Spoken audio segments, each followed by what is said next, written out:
Olha, quando a gente fala em B.F. Skinner, o que vem à cabeça? Para muita gente, a imagem é quase automática, né? Ratos em caixas, uma visão meio fria, super mecanicista do comportamento humano. Mas e se essa imagem estiver incompleta? E se for só uma parte da história?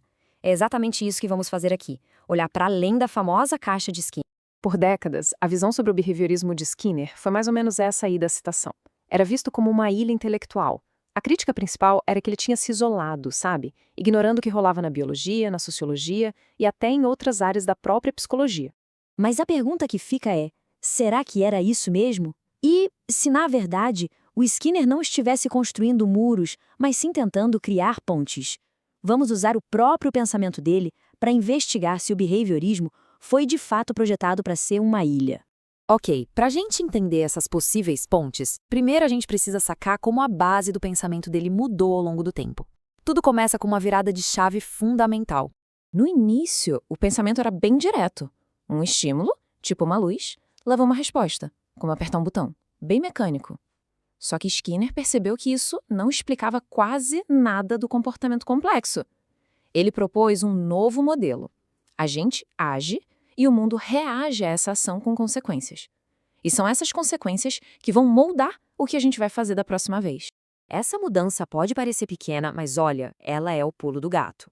O foco sai do que dispara a ação e vai para o que acontece depois dela. O que importa mesmo é a consequência, não só o gatilho inicial. E isso levou Skinner à sua ideia mais poderosa: a seleção por consequências. Pensa bem, é como a evolução de Darwin. A evolução seleciona características numa espécie, o que ele chama de filogenia. As nossas experiências de vida selecionam nossos comportamentos individuais, a ontogenia. E as práticas sociais selecionam os costumes de uma cultura. São 3 níveis diferentes, mas o princípio é o mesmo. Beleza, com essa ideia de comportamento sendo moldado, vamos dar uma olhada na primeira ponte que Skinner construiu, e ela surge num diálogo bem inesperado com o estudo da linguagem. A visão mais tradicional trata a linguagem como um sistema de símbolos, quase como um código. Para Skinner, isso era meio irrelevante. O que importava para ele era o comportamento verbal, ou seja, não o que as palavras significam no dicionário, mas o que elas fazem no mundo real. Falar é agir, é mudar alguma coisa. E é aqui que a ponte fica super clara.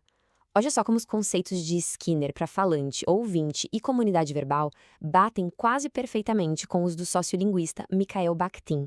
E o mais doido, Bakhtin, lá do outro lado do mundo, estava chegando numa conclusão muito parecida: a de que a fala é sempre um ato que envolve o outro. Bakhtin resumiu isso de forma genial.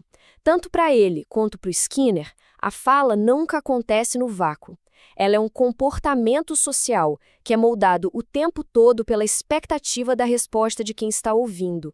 Agora, vamos para o diálogo que é talvez o mais surpreendente de todos: a conexão entre o pai do behaviorismo e ninguém menos que o pai da psicanálise.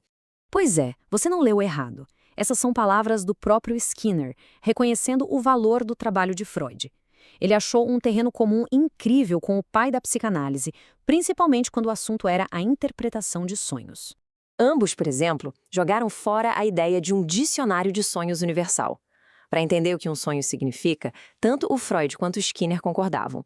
O caminho é olhar para a história de vida única da pessoa que sonhou. Não tem atalho. Mas, claro, a concordância tinha um limite. A grande diferença estava na origem do sonho. Para Skinner, os sonhos eram moldados por experiências e aprendizados do mundo de fora, do ambiente. Já para Freud, eles brotavam de processos e conflitos internos, lá da mente. Então, a gente pode pensar assim: eram 2 mapas diferentes. O caminho de Skinner era o ambiente, o de Freud, a psique. Mas os 2 mapas estavam tentando achar o porquê do comportamento no mesmo lugar, na história passada da pessoa. O ponto de partida era o mesmo. E tudo isso nos traz de volta àquela pergunta do começo, e há uma visão totalmente nova para a ciência do comportamento. Longe de ser uma ilha, o modelo de Skinner, na verdade, é um baita cruzamento. O comportamento, por esse ponto de vista, é o ponto de encontro onde a nossa biologia, a nossa herança genética, se choca com a nossa história pessoal, tudo que a gente aprendeu, e com a cultura, com as forças sociais ao nosso redor. E essa visão de colaboração não é nova, não. Há muito tempo os críticos pedem por uma abordagem mais integrada. E hoje, muitos analistas do comportamento defendem ativamente isso: quebrar as barreiras, publicar em revistas de outras áreas, criar programas de formação conjunta para novos cientistas. No fim das contas, essa jornada para fora da suposta ilha intelectual do Skinner nos deixa com uma pergunta muito maior. Se o comportamento humano é um fenômeno tão complexo, feito de tantas camadas, será que uma única ciência, sozinha, tem alguma chance de dar conta de entendê-lo por completo? Fica aí a reflexão.